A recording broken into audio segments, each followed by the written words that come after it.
If you ever go out camping in the middle of the woods, whether you're staying in a cabin or in a tent, and you see someone off in the distance and they give you a weird feeling, do yourself a favor and just mind your own business. One long weekend, a girl that we're going to call Allison, her father, and her dog that we're going to call Spot all went up to the woods for a camping trip.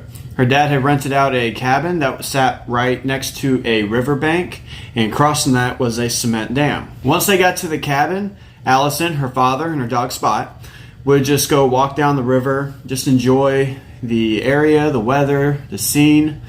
And when nighttime started to roll around, they decided to go back in, eat some dinner, and all go to bed. Allison was woken up by Spot, who needed to go outside.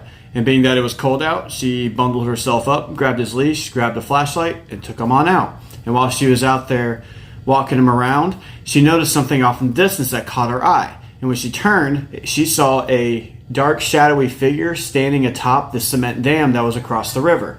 After seeing the shadowy figure, she would shine her light over at him and hit him in the torso area, which would kind of illuminate his face, or where a face should be. But she couldn't really make out a face, but there was a good distance between them, so that could have been the reason for that. But she would call out after feeling like he was just staring at her and not doing anything. She would call out to him saying, "Hello, can I help you? What do you want?" But she would get no response from him. He would still just stand there staring at her. After standing there for a little bit and him just staring at her, she realized he wasn't doing anything else. He was quite literally just standing there staring at her.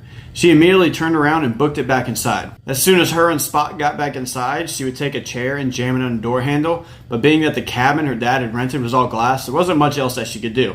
She would then go and wake up her dad. Her dad would get up out of bed, go outside, and investigate what his daughter had seen. But he would see the man, but he wasn't doing anything wrong, so he wouldn't call the police because there wasn't really anything they could do. So he would go back to bed as he was just standing there, not doing anything wrong, just standing there, menacingly.